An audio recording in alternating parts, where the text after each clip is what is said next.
Hi, my name is Andrew McLaren. Today we're going to talk about the NGSS and why many states didn't adopt them directly. They may have modified them or even still not even want anything to do with them. So there's a big focus on evolution and climate change when you really look at the facts. Though there's a lot of things that people will say, like, oh, the NGSS isn't great because of X, Y, and Z. That's why the state didn't adopt it.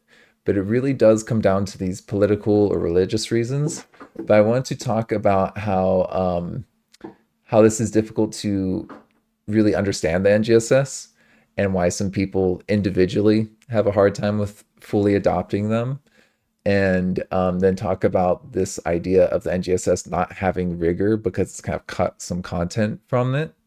And then also the idea that it doesn't include the scientific method. That's weirdly taken off like in the last year, where a lot of people have been saying, oh, the NGSS is removing a vital part of science education by getting rid of the scientific method, which is honestly, it's pretty offensive given the nature of the NGSS and the focus on these practices. And then there's this other thing that I've seen some fringe people talking about how the NGSS is communist or communist propaganda. So I do want to address that a little bit, and then get to like the real reason what's going on here. So I'm going to share with you three sources that I got some information from. First one is a letter written to the Board of Education in Wyoming from a bunch of professors. And so you can kind of see that they're writing about this to the Board of Education, essentially supporting the NGSS with actual references, talking about like the facts. And I'm going to go over this more in the video, but a lot of the points that I'm bringing up are main points in here where there's a big focus on the NGSS having like a lack of certain things that are important, like the scientific method, or like it's lacking the important role of energy in agriculture, and that it shouldn't be presenting certain things as like facts, even though they're just a theory. And so this is an ongoing theme that you see in the debate about the NGSS, is that it's presenting some things as known that aren't really known, but we do know them. Like scientists agree that this is known. So there's a big criticism by legislators and people who aren't really scientists talking about these issues of the NGSS that are completely invalid. And you can see there's also, I got this other thing. This is an actual scientific paper written from someone from a university talking about the NGSS. And I wanted to just kind of highlight this right here because they're talking about how certain people who are critical of the NGSS, they tend to do so for very similar reasons. And this is talking about like how curriculum should be neutral and presenting like essentially creationism as an equal thing when we're talking about evolution, and that this impartiality is very important. Whereas like in reality, the consensus here is that evolution is what's going on. Um, and then you can see there's another article here. This is actually written by copeinc.org, which is a religious organization trying to basically talk about like this history from their perspective. So I wanted to give a different perspective, and you can see that they're talking like right from the get-go. The In 2013, when people started talking about the NGSS, there were people who were not happy about how it talks about global warming and emphasizes this stuff around there. So there's a lot of people who are really not happy with the standards for these religious and political reasons.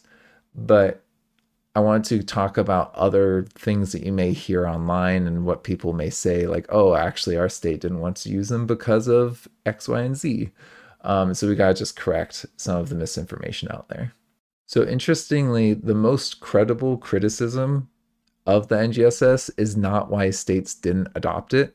And the most credible thing that I've heard teachers say about why they don't like the NGSS is that it's really difficult to wrap your brain around it and to really understand it, so that you can also design things to measure if students are actually doing a particular performance expectation. I mean, just looking at the NGSS, they've got like performance expectations. Um, They've got like the DCI, they've got the cross-cutting concepts, they've got their science and engineering practices. Those are all different three components of the performance expectation. There's a lot going on with the language in the NGSS. It's not just like a list of standards. So it can be really hard to wrap your brain around it. And I just wanted to highlight that like even a decade later after the NGSS has been out, there's only really one curriculum that's actually aligned.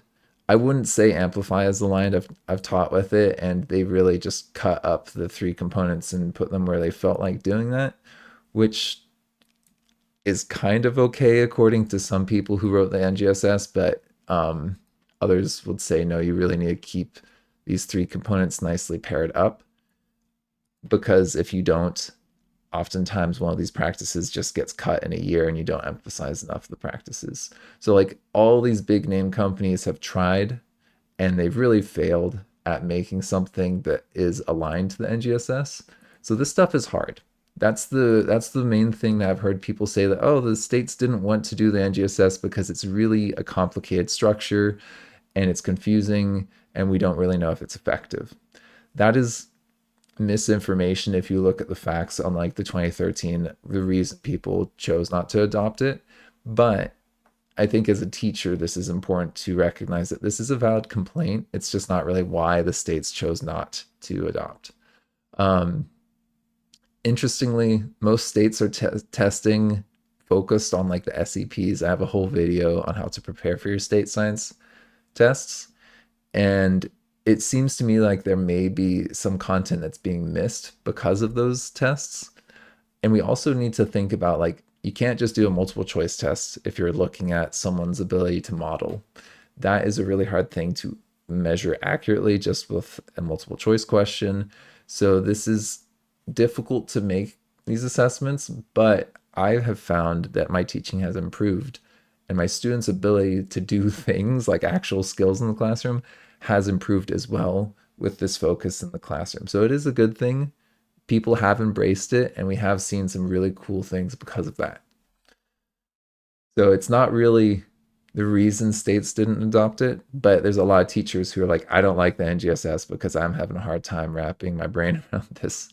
I've also heard people say the NGSS doesn't have rigor, and that's why states didn't adopt them, but that's inaccurate. The NGSS is incredibly difficult to get through all of the standards in 1 year.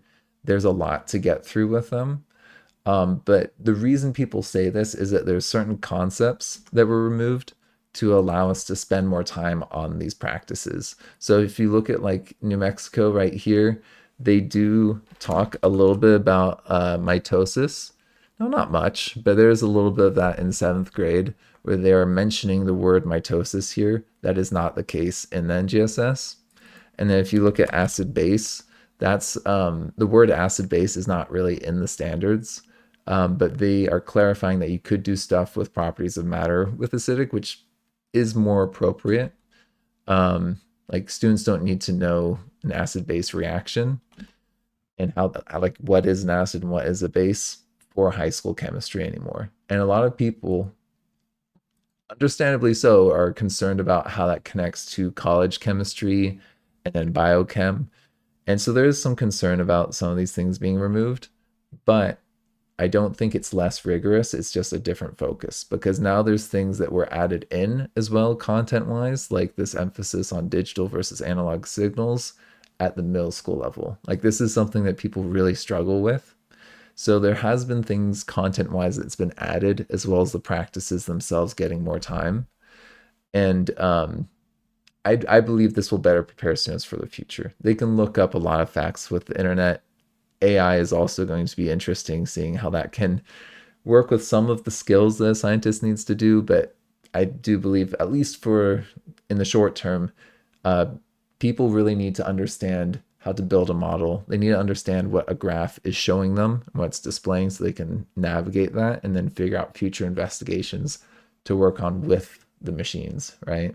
So this is a good future preparing focus when we have a skills-based assessment or curriculum, because memorization at this point is, we've got so many tools to use. It kind of is like using a calculator on some science problems. It's like, yeah, you don't really want kids tripping over like fractions if they can use a calculator here. So focus on what's important given the current like technology and job market.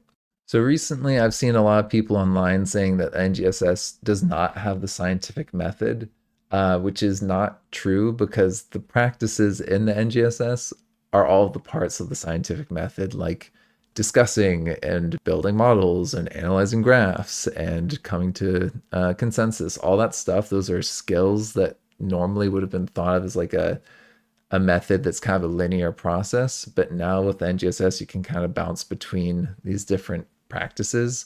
And as someone who knows scientists, they don't just go in a linear path. They oftentimes will like stop an experiment midway and then go back to the drawing board, or like do a new experiment without forming a whole new hypothesis. Like, okay, that wasn't set up correctly. So this does reflect the nature of science better. So the nature of science is included in the NGSS. It's not really called the method because it's not a single method anymore. So if you look at the NGSS framework, they go into this really in detail.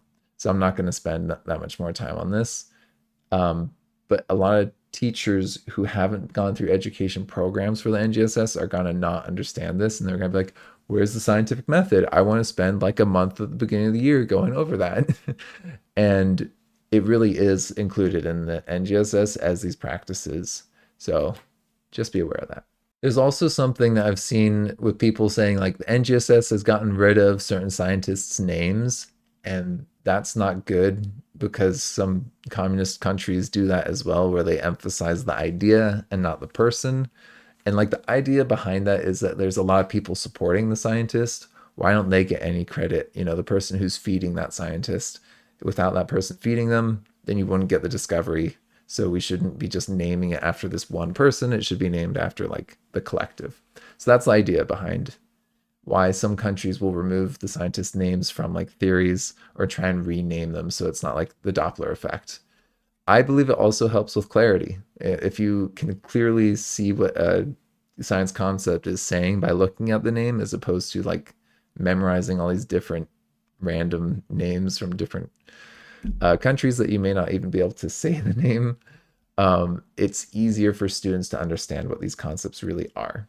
Now, it's kind of interesting because like Darwin, if you look at like evolution, NGSS, like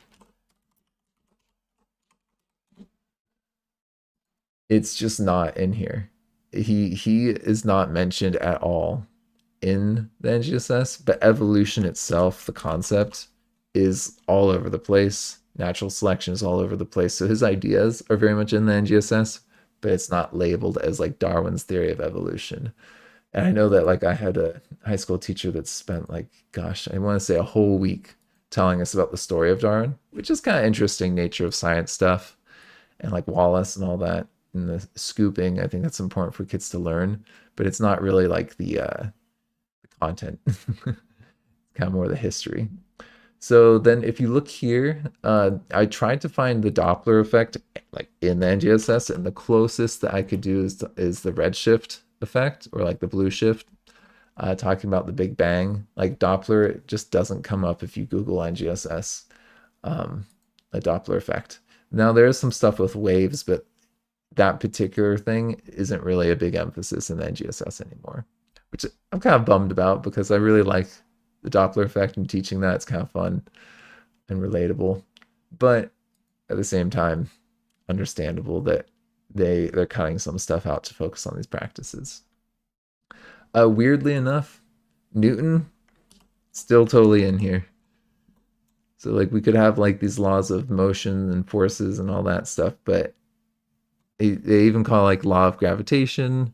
You know, there's some stuff in there, but like Newton is still in the NGSS. So this criticism that NGSS has removed all names is not quite true. I don't know if it's just inconsistently being done here. Like why is Newton there and other people are not?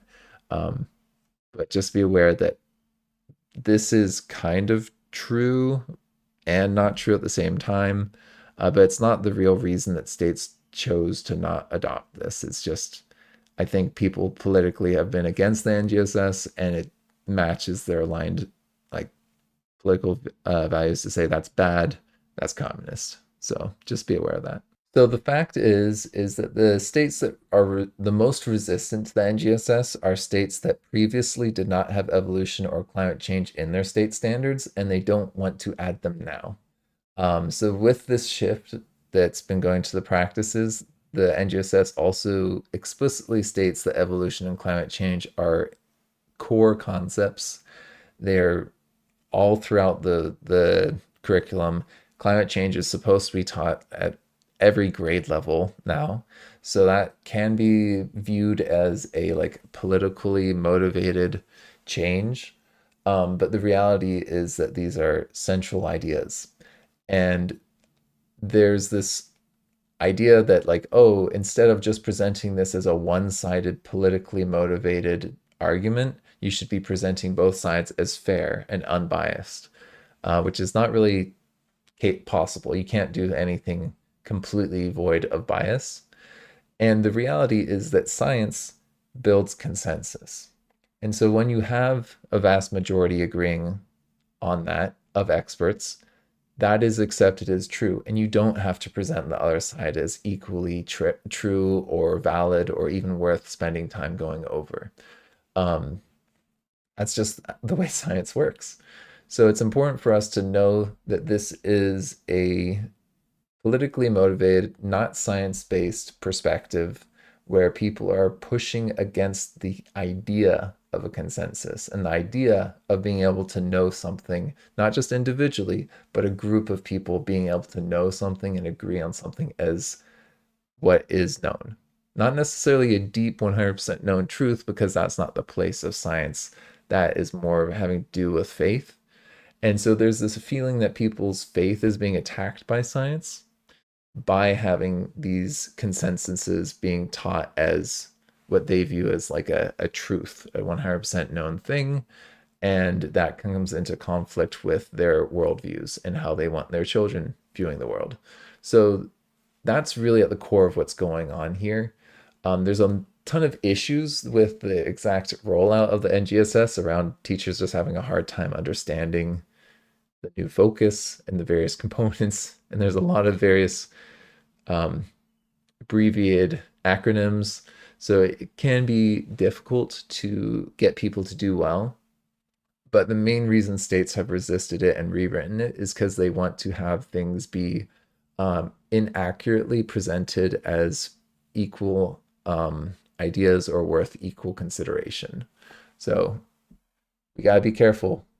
You know, we don't want to be also leaning into this too much where we don't give new ideas any chance to grow and become the new consensus. Like if we're talking about plate tectonics, that's a great example where scientists were resistant to the new idea. But we were able to adopt that given enough time because the evidence was so compelling. And so when you have compelling evidence, things should change. Now, people are people, they're not perfect. I don't think that that's reason enough for us to, though, then say that everything has to be taught as completely equal or fair or viewed in an unbiased way, because that's just not possible. Nor is it appropriate for a science teacher. As a science teacher, we should be teaching consensus and the value of what we can know. Thank you for McLearning with me. Before you go, please check out the following services that I offer with my business. So if you click the link in my videos, this goes to my website. I might be changing it from Podia because I'm no longer doing the interactive videos for sale. I might put those up for free. But most of my other services are linked here. So you can see that I've got like a Teachers Pay Teachers and a Wyzant. The Teachers Pay Teachers has a lot of my assessments that I have for like the NGSS, as well as lessons that I made when I was actually a teacher in the classroom. So I've got quite a few things like CERs and other things on there. If you want to get one-on-one live support from me, either like with science or like working on like teaching support lessons and that kind of stuff, you can sign up through Wyzant. I have a link to there where you can contact me there, and we can schedule hourly appointments. And I've got a few other things on here like a Facebook page and other social media. And if you're interested in getting professional development with me for like a team of teachers, a whole page with information on that. So yeah, feel free to check that out. Thank you.